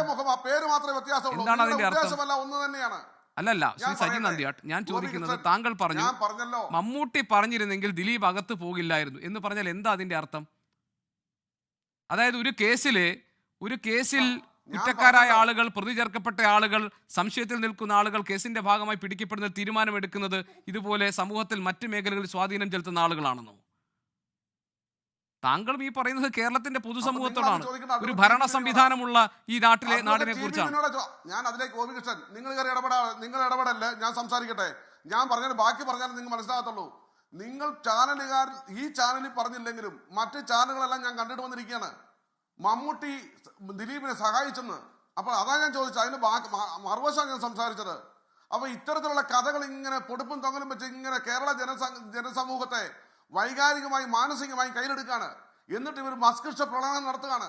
നാളെ ദിലീപിന് അനുകൂല വിധി വന്നാൽ ഇവർ പറയാൻ പോകുന്ന വേറെ നറേഷനാ. ഞാൻ പറയുന്നു, തെളിവുണ്ടെന്ന് ദിലീപ് ശിക്ഷിക്കപ്പെടുമല്ലോ. നിങ്ങൾ പറയേണ്ട കാര്യമുണ്ടോ? അത് ഏത് കൊച്ചുകുട്ടിക്ക് അറിയാത്ത കാര്യമല്ലേ? ഇവിടെ ഒരു കാര്യം കൂടി പറഞ്ഞോട്ടെ ശ്രീ സജി നന്ദിയാട്ട്, അതായത് ദിലീപ് നാളെ ശിക്ഷിക്കപ്പെടുമോ, ദിലീപ് നാളെ നിരപരാധിയാണെന്ന് കോടതി വിധിക്കുമോ എന്ന കാര്യമൊന്നും നമ്മൾ ഇവിടെ തമ്പി സാർ പറഞ്ഞത് താങ്കൾ കേട്ടില്ലേ? നാളെ വിധി വരാനിരിക്കുന്ന ഒരു കേസിൽ വിധി മുൻകൂട്ടി പറയുക അല്ലെങ്കിൽ അതിന്റെ പ്രഡിക്ഷൻ നടത്തുകയല്ല നമ്മുടെ ജോലി. അല്ലല്ല, ഇല്ല തിരികെയല്ല, ഞാൻ പറയാം, അതൊന്നുമല്ല നമ്മുടെ ജോലി. നമ്മുടെ ജോലി ഇതിന്റെ കേസുമായി ബന്ധപ്പെട്ട് ഉയർന്നു വന്ന പ്രശ്നങ്ങൾ, നമ്മൾ ചർച്ച ചെയ്ത കാര്യങ്ങൾ, അത് ഈ സമയത്ത് നമ്മൾ ആ കാര്യങ്ങൾ ചർച്ച ചെയ്യുന്നെന്ന് മാത്രമേ ഉള്ളൂ. അതായത് വിധി നാളെ വരാനിരിക്കുന്നു, കോടതിക്ക് അറിയാം, കോടതി ആ കാര്യങ്ങളിൽ തീരുമാനം, ഈ താങ്കൾ പറഞ്ഞതുപോലെ തെളിവുകളും ബാക്കി കാര്യങ്ങളും എല്ലാം പരിശോധിച്ച് ഉചിതമായ രീതിയിൽ കോടതി ആ കാര്യങ്ങളിൽ തീരുമാനമെടുക്കും. അത് സംശയം തിരിക്കുന്നു. കോടതി തെളിവുണ്ടെങ്കിൽ കോടതി ശിക്ഷിക്കും ദിലീപിനെ, തെളിവില്ലെങ്കിൽ ദിലീപിനെ ശിക്ഷിക്കില്ല. തെളിവില്ലെങ്കിൽ ശിക്ഷിച്ചില്ലെങ്കിൽ ഇവർ കഴിഞ്ഞ 2 വർഷം മുമ്പ് പറഞ്ഞു നടന്ന കാര്യങ്ങളൊക്കെ നമുക്കറിയാം മറ്റു ചാനലുകളിൽ. അപ്പൊ നിങ്ങളുടെ ചാനൽ മാറ്റി വെക്കുക. ഞാൻ പൊതുവായി പറഞ്ഞതുകൊണ്ടാണ് നിങ്ങൾക്ക് ഫീൽ ചെയ്ത മുമ്പേ ഞാൻ പറഞ്ഞത്. ഇന്ന് ഞങ്ങളെല്ലാം ഇത് കണ്ടുകൊണ്ടിരിക്കുക, ദൃശ്യമാധ്യമങ്ങൾ, യൂട്യൂബ് കണ്ടുകൊണ്ടിരിക്കുകയാണ്. ഒരു കോടതിയിൽ ഒരു വാദിക്ക് വേണ്ടി പ്രവർത്തിക്കുന്ന ഒരു വക്കീല് വന്നിട്ട് പൊതുമധ്യത്തിൽ വന്ന് കാര്യങ്ങൾ പറയുന്നത് കോടതി ലക്ഷ്യമാണ് സാർ, കോടതി അലക്ഷ്യമാണ് സാർ. അതല്ലേ ഞാൻ അജയ്കുമാറിനെ ബഹുമാനിക്കുന്നു പറഞ്ഞത്. ഇത്തരം കഥകൾ വന്ന് ജനങ്ങളുടെ മുമ്പിൽ ദിലീപിനെ മാക്സിമം മോശക്കാരനാക്കി എടുക്കുകയാണ് ഇവര്. ഇതിലെ റിയാലിറ്റി എന്താണ്? ആ റിയാലിറ്റി പറയേണ്ടത് കോടതിയല്ലേ? അതിനുമുമ്പ് വിധി പറയാൻ വേണ്ടി ഇവരെന്തിനാണ് ഇങ്ങനെയുള്ള കഥകൾ മെനഞ്ഞു കൂട്ടുന്നത്? ഇവിടെ ഇരുന്നുകൊണ്ട് എന്തൊക്കെയാണ് ഇവർ പറഞ്ഞുകൊണ്ടിരിക്കുന്നത്? അവിടെ അതാണ്, ഇവിടെ ഇതാണ്. ഞാൻ ഒറ്റ ചോദ്യം ചോദിക്കട്ടെ സാർ, നിങ്ങൾ ആദ്യമേ കൊണ്ടുപിടിച്ച് അന്വേഷണം നടത്തിയല്ലോ. ഞാനൊരു കോമൺ സെൻസ് ചോദിച്ചോട്ടെ. ഒന്നാമത്തെ അന്വേഷണം അന്ന് 221 സാക്ഷികളാണ്. അന്ന് 220 പേരെ വിസ്തരിച്ചിരുന്നല്ലോ. ആ 2022 ഡിസംബറിൽ ആ 220 പേരെ വിസ്തരിച്ച സമയത്തല്ലേ ബാല നിർവാർ വന്നത്?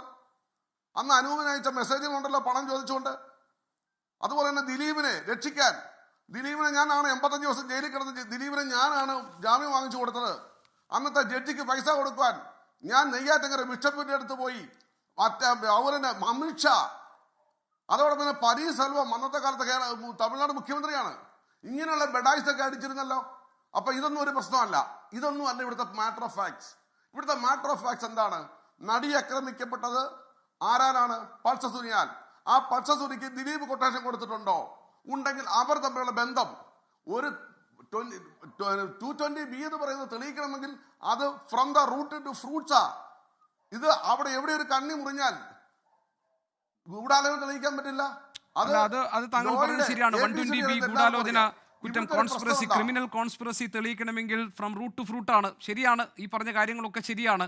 അത് തെളിയിക്കാൻ ഏറ്റവും പ്രധാനമായ കാര്യമാണ് സാഹചര്യ തെളിവുകൾ. ആ സാഹചര്യ തെളിവുകളും ഡിജിറ്റൽ രേഖകളും ഞങ്ങൾക്ക് കോടതിയിൽ ഹാജരാക്കാൻ കഴിഞ്ഞിട്ടുണ്ട്, കോടതിയെ ബോധ്യപ്പെടുത്താൻ കഴിഞ്ഞിട്ടുണ്ട് എന്ന ആത്മവിശ്വാസമാണ് പ്രോസിക്യൂഷന്റെ ഭാഗം വിശദീകരിക്കുന്നത്. അല്ലെങ്കിൽ അവർ ആ ആത്മവിശ്വാസമാണ് പ്രകാശിപ്പിക്കുന്നത്. അതെങ്ങനെ നിങ്ങൾ അറിഞ്ഞു? നിങ്ങളോട് പ്രോസിക്യൂഷൻ പറഞ്ഞു. എന്റെ ചോദ്യത്തിന് ഉത്തരം ഗോപികൃഷ്ണ. പരാതിക്കാരിയുടെ അഭിഭാഷകയൊക്കെ ഇന്ന് സംസാരിച്ചിട്ടുണ്ട് ശ്രീ സജി നന്ദിയാട്. തെറ്റ്, റോങ്. അപ്പൊ നിങ്ങൾ ഇപ്പൊ അഭിഭാഷക ആരാണ്? TB അല്ലേ? വീണ്ടും പഴയ പോയിന്റിലേക്ക് വരിക. പരാതിക്കാരിയുടെ അഭിഭാഷക പറഞ്ഞുകൊണ്ട് ഞങ്ങൾ ഈ മുഴുവൻ പ്രതികളും ശിക്ഷിക്കപ്പെടുമെന്നാണ് ഞങ്ങൾ കരുതുന്നതെന്ന് അവർ പറഞ്ഞിട്ടുണ്ട്. ഞാൻ ചോദിക്കുന്നത്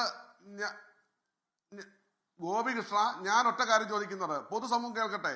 ഒരു കോടതിയിൽ ഒരു വിധി നാളെ വരാനിരിക്കുമ്പോൾ അവർക്ക് വാദിക്കോ പ്രതിക്കോ വേണ്ടി ആരും ആയിക്കോട്ടെ ഹാജരായത്, അവർ വന്ന് പൊതുമധ്യത്തിൽ വന്ന് ഒരു ചാനലിൽ വന്ന് ചർച്ചയിൽ പങ്കെടുത്ത് ഇല്ലാത്ത കാര്യങ്ങളും ഉള്ള കാര്യങ്ങളും തമ്മിൽ പൊതുജനത്തെ ബോധ്യപ്പെടുത്തുന്നത് കോടതി അലക്ഷ്യമാണ്. ഗോപികൃഷ്ണൻ, ഒരു സംശയവും സജി നന്ദിയാട്ട് എന്താണ് പ്രോസിക്യൂഷൻ പറഞ്ഞത്? എന്താണെന്ന് പരാതിക്കാരിയുടെ അഭിഭാഷക പറഞ്ഞത്? ഞങ്ങൾ കാര്യങ്ങൾ പരിശോധിച്ചിട്ടുണ്ട്, ഞങ്ങൾക്ക് ഇതിലെ തെളിവുകൾ ശേഖരിക്കാൻ കഴിഞ്ഞിട്ടുണ്ട്, ആ കാര്യം കോടതിയെ ഞങ്ങൾ ബോധിപ്പിച്ചിട്ടുണ്ട്. ഇനി വിധി പറയേണ്ടത് ജഡ്ജിയാണ്, അതിനുവേണ്ടി ഞങ്ങൾ കാത്തിരിക്കുന്നു. ഞങ്ങൾക്ക് ഉറച്ച ബോധ്യമുണ്ട് ഞങ്ങളുടെ ഭാഗം ശരിയാണ് എന്ന ഒരു പ്രോസിക്യൂഷൻ ഭാഗത്ത് നിന്ന് പരാതിക്കാരിയുടെ അഭിഭാഷക പറയുന്നതിൽ തെറ്റുണ്ടോ? ഇപ്പോൾ നിയമവിദഗ്ധനായ അഡ്വക്കേറ്റ് പ്രിയദർശൻ തമ്പിസാർ ഇവിടെയുണ്ട്. തമ്പിസാർ അതെല്ലാം കേൾക്കുന്നുണ്ട്. ഞാൻ അദ്ദേഹത്തിലേക്ക് പോകാം. കാരണം അങ്ങനെ പറയുന്നു. പിന്നെ അവർ പറഞ്ഞു ജഡ്ജാണ് തീരുമാനിക്കുന്നത്. പിന്നെ ഞങ്ങളുടെ കയ്യിൽ കുറേ കാര്യങ്ങളുണ്ട്, അതിപ്പോൾ എനിക്ക് പറയാൻ പറ്റില്ല, ഞാനിപ്പോൾ സ്വതന്ത്രയല്ല, കാരണം ഇത് കേസിൻ്റെ വിധി വരാനിരിക്കുന്ന സമയമാണ്, പിന്നീട് അതിനുശേഷം ഞങ്ങൾക്ക് പറയാനുള്ള കാര്യങ്ങൾ ഞങ്ങൾ പറഞ്ഞോളാം എന്ന് പറയുന്നതിൽ കോടതി ലക്ഷ്യമുണ്ടോ തമ്പിസാർ? അല്ല, തീർച്ചയായിട്ടും കോടതി അലക്ഷ്യത്തിന്റെ പ്രശ്നമല്ല. ഇതൊക്കെ ഒരു കോടതി അലക്ഷ്യത്തിന്റെ പ്രശ്നമല്ല. പക്ഷേ ഒരു കാര്യം ഞാൻ അടിവരയിട്ട് പറയാൻ ആഗ്രഹിക്കുന്നു. നമ്മൾ ഈ കോടതി നടക്കുന്ന ചർച്ചകളൊന്നും തന്നെ ഒരു മീഡിയ ട്രയൽ പോലെയോ അല്ലെങ്കിൽ കോടതി വിധിയെ സ്വാധീനിക്കാൻ ഉതകുന്ന പോലെ ആകാൻ കഴിയില്ല എന്നുള്ളത് ഒരു വസ്തുതയാണ്. അത് നമ്മൾ നിഷേധിച്ചിട്ട് കാര്യമില്ല. പക്ഷേ ഈ ഒരു കേസിനെ സംബന്ധിച്ച് നമ്മുടെ ഒരു പൊതുസമൂഹം, കാരണം പത്രം എന്ന് പറയുന്ന മീഡിയ എന്ന് പറയുന്നത് ഫോർത്ത് എസ്റ്റേറ്റ് ആണ്, നമ്മുടെ ജനാധിപത്യത്തിൻ്റെ ഏറ്റവും പ്രധാനപ്പെട്ട ഒരു നെടുന്തൂണാണ്.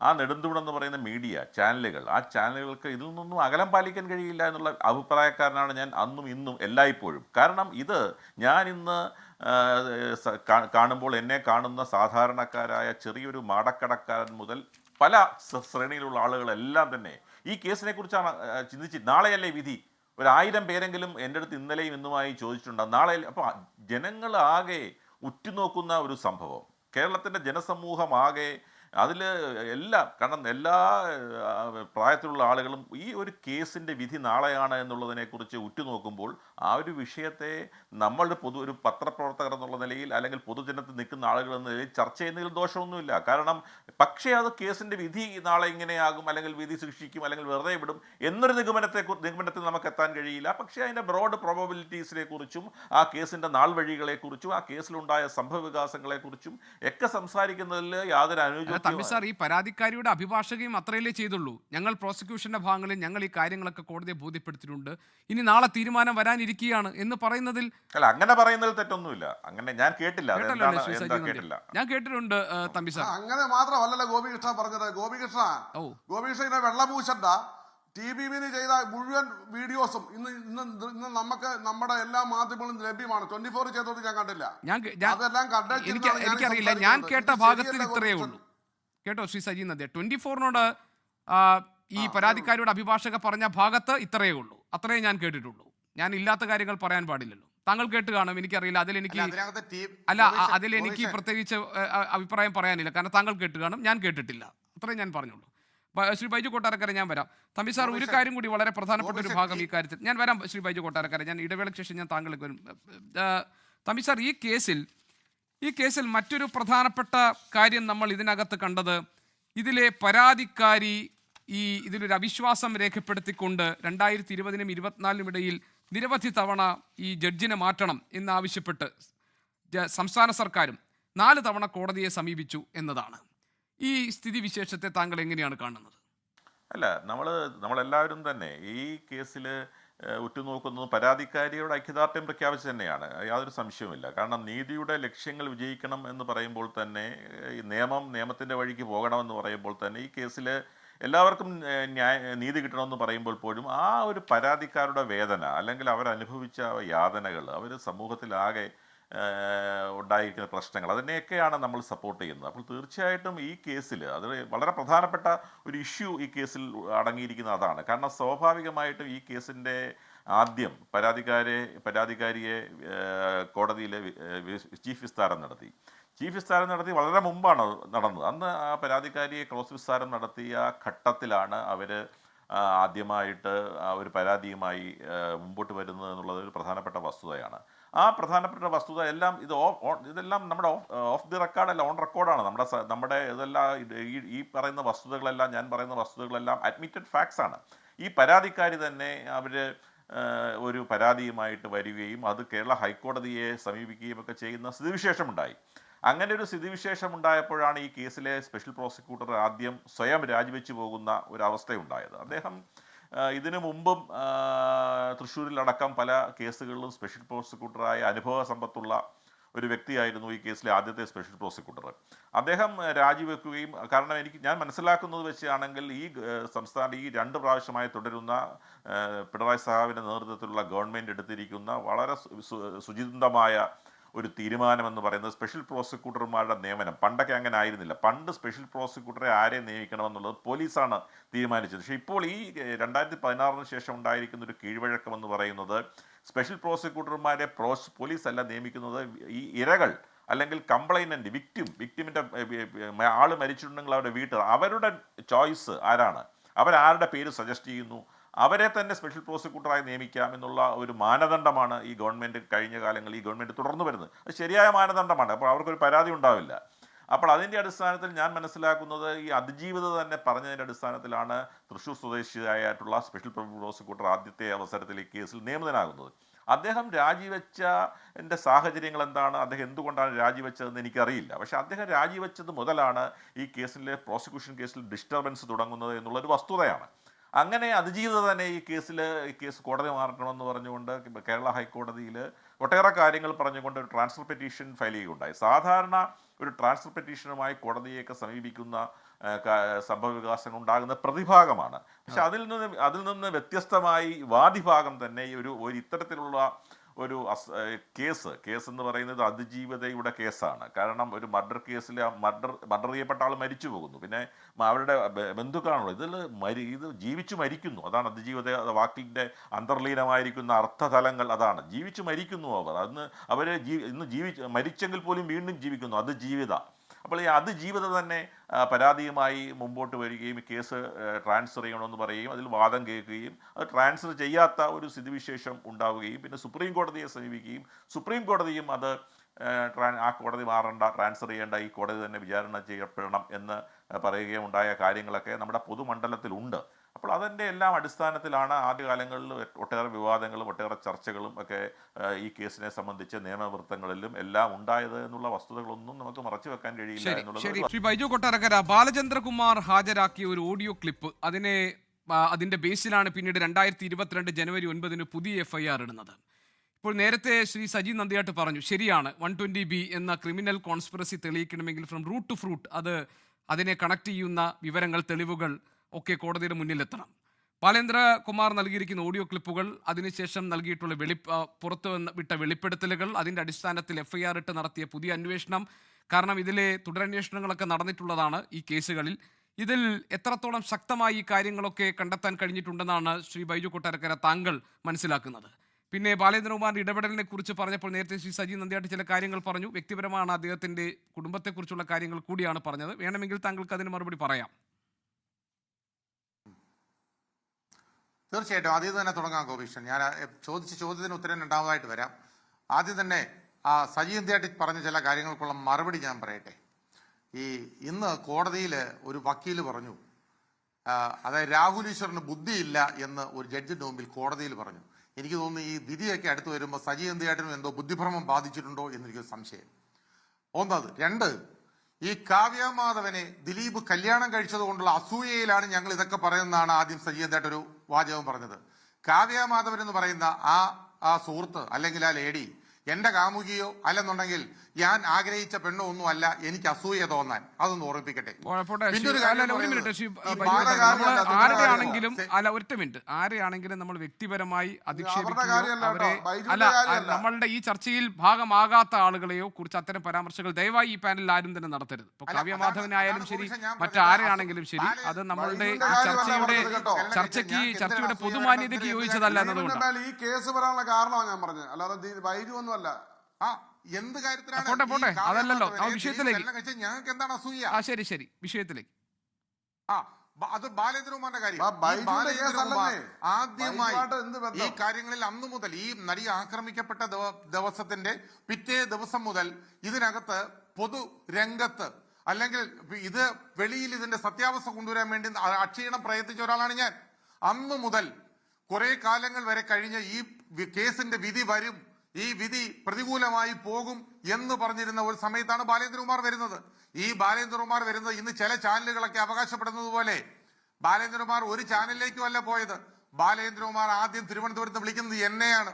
എന്നെ വിളിച്ചിട്ട് ബാലേന്ദ്രകുമാറാണ് പറയുന്നത്, എന്റെ കയ്യിൽ ചില ഓഡിയോ ക്ലിപ്പുകളുണ്ട്, ഇന്നതാണ്, എനിക്ക് ആ ഓഡിയോ ക്ലിപ്പുകൾ അയച്ചു തരുന്നു. അത് കേട്ടപ്പോ എനിക്ക് അന്ന് തന്നെ മനസ്സിലായി ഇതിനകത്ത് എന്തോ വസ്തുതകളുണ്ട്. ബാലേന്ദ്രകുമാർ എറണാകുളത്ത് വരും, നമുക്ക് കാണാമെന്ന് പറയുന്നു, എറണാകുളത്ത് വരുന്നു. അന്ന് കണ്ടതിന് ശേഷമാണ് മറ്റൊരു ചാനലിലേക്ക് ഈ ക്ലിപ്പുകൾ പോലും ബാലേന്ദ്രകുമാർ അതിന്റെ റിപ്പോർട്ടറിന് കൊടുക്കുന്നത്.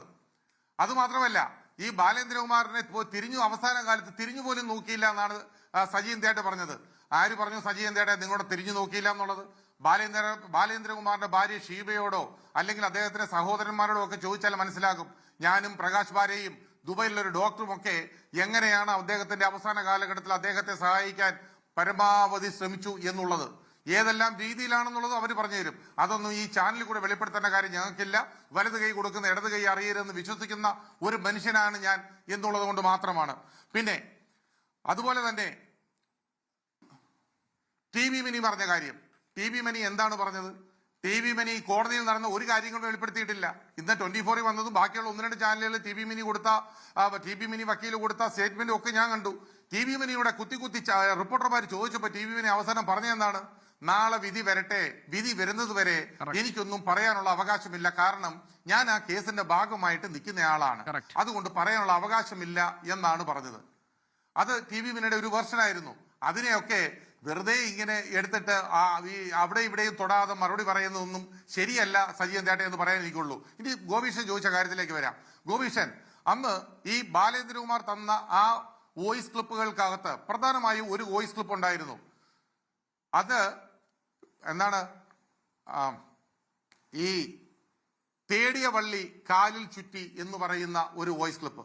അത് തൃശ്ശൂരിൽ നിന്ന് ദിലീപിന്റെ അനുജന് അയച്ചു കൊടുത്ത ഒരു നേതാവ്, ഒരു പാർട്ടിയുടെ നേതാവ്, ഏത് പാർട്ടിയുടെ നേതാവാണെന്ന് ഞാൻ പറയുന്നില്ല, ഒരു പാർട്ടിയുടെ നേതാവ് ദിലീപിന്റെ അനുജന് അയച്ചു കൊടുത്ത ഒരു വോയിസ് ക്ലിപ്പാണ്. ആ വോയിസ് ക്ലിപ്പ് കേട്ടാൽ അറിയാം എന്താണ് ഇവർ ഏത് റൂട്ടിലേക്കാണ് ഇത് പോകുന്നതെന്ന്.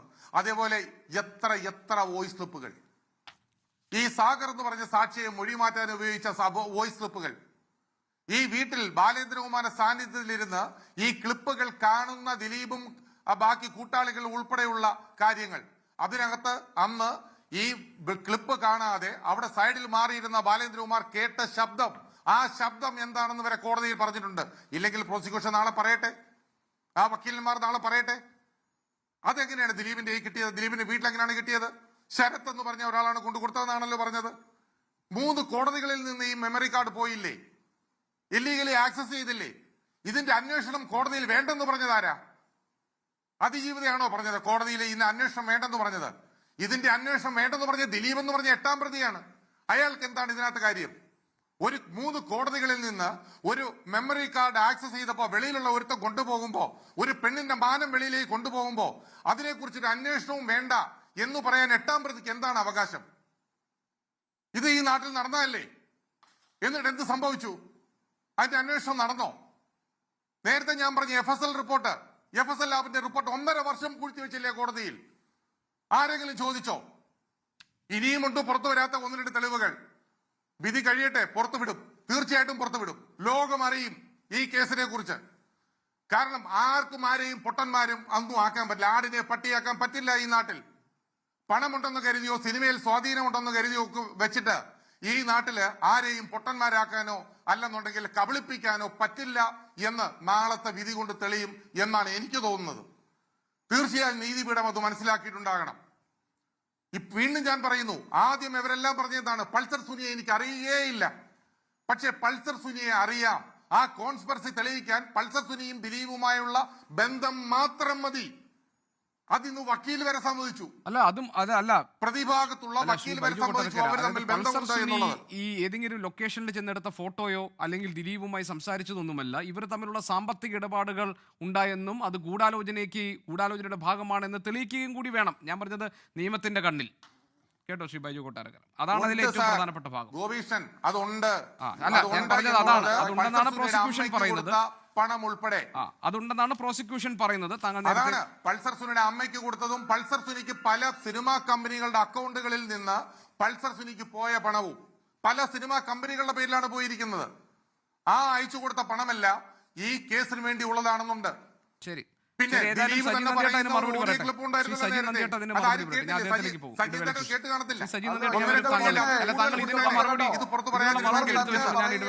ശ്രീ സജി നന്ദിയാട്ട് മറുപടി. യെസ്, എനിക്ക് വലിയ സന്തോഷം തോന്നുന്നു ഗോപികൃഷ്ണൻ. ഞാൻ ഈ ചർച്ചകളിലൊക്കെ പറഞ്ഞൊരു കാര്യമുണ്ടായിരുന്നു. ഒന്നാമത്തെ അന്വേഷണം തെളിവുകളുടെ അപര്യാപ്തതയാണ് രണ്ടാം അന്വേഷണത്തിന്റെ കാരണമെന്ന് ശ്രീ ബൈജു കൊട്ടാരക്കര ഇപ്പൊ വളരെ കൃത്യമായി പറഞ്ഞു. ഒന്നാമത്തെ അന്വേഷണത്തിൽ പ്രതികൂലമായി ബാധിക്കുമെന്ന് കണ്ടപ്പോഴാണ് ബാലേന്ദ്രകുമാർ വന്നതും ഞാനാണ് കൊണ്ടുവന്നതെന്നും. കറക്റ്റാ? ഇപ്പൊ മനസ്സിലായല്ലോ. ഈ ബാലേന്ദ്രകുമാർ വന്ന് പറഞ്ഞ മൊഴികൾ എങ്ങനെയുള്ളതാണ്? നമ്മളെല്ലാം കേട്ടതാ, വർഷങ്ങളോളം ചർച്ച ചെയ്തതാണ്.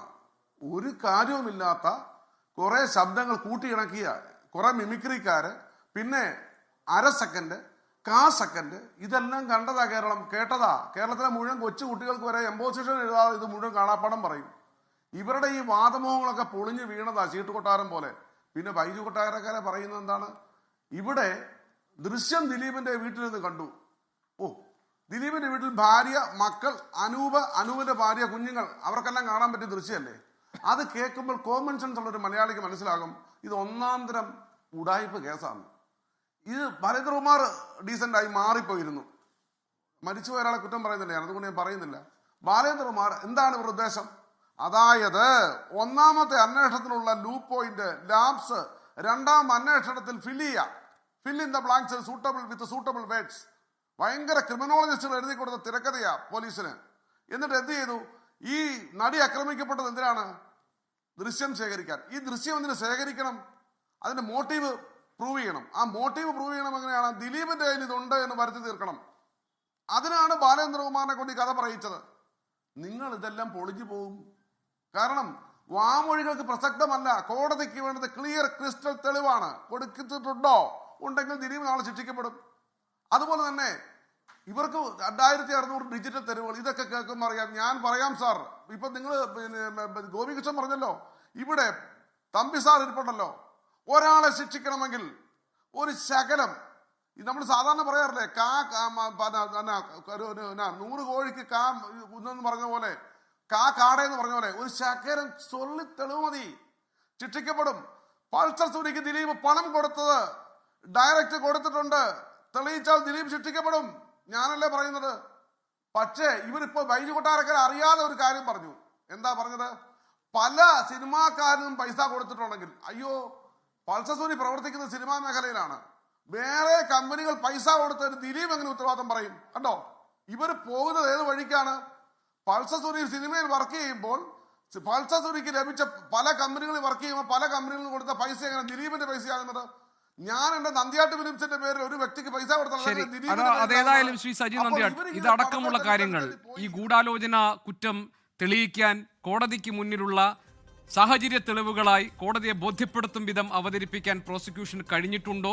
കോടതി ഈ മുഴുവൻ വിഷയങ്ങളിലും കോടതിക്ക് മുന്നിൽ വന്നിരിക്കുന്ന തെളിവുകളെ എങ്ങനെയാണ് മനസ്സിലാക്കുന്നത് എന്നതൊക്കെ നാളത്തെ വിധിന്യായത്തിലൂടെ നമുക്ക് വ്യക്തമാകും. ഏതായാലും കേരളം ഈ കഴിഞ്ഞ 8 വർഷം കാത്തിരുന്ന ഒരു നിർണായക കേസിലെ, രാജ്യം ഉറ്റുനോക്കുന്ന ഒരു കേസിലെ സുപ്രധാനമായ വിധി വരാൻ പോകുന്നു. നാളെ നേരം പുലരുന്നത് അത് നീതിയിലേക്കാകട്ടെ, നീതിയുടെ വെളിച്ചമാകട്ടെ, പ്രകാശമാകട്ടെ നമ്മുടെ മുന്നിലേക്ക് എത്തുന്നത് എന്ന് നമുക്ക് പ്രതീക്ഷിക്കാം. ഈ ചർച്ചയിൽ പങ്കെടുത്ത എല്ലാ അതിഥികൾക്കും നന്ദി.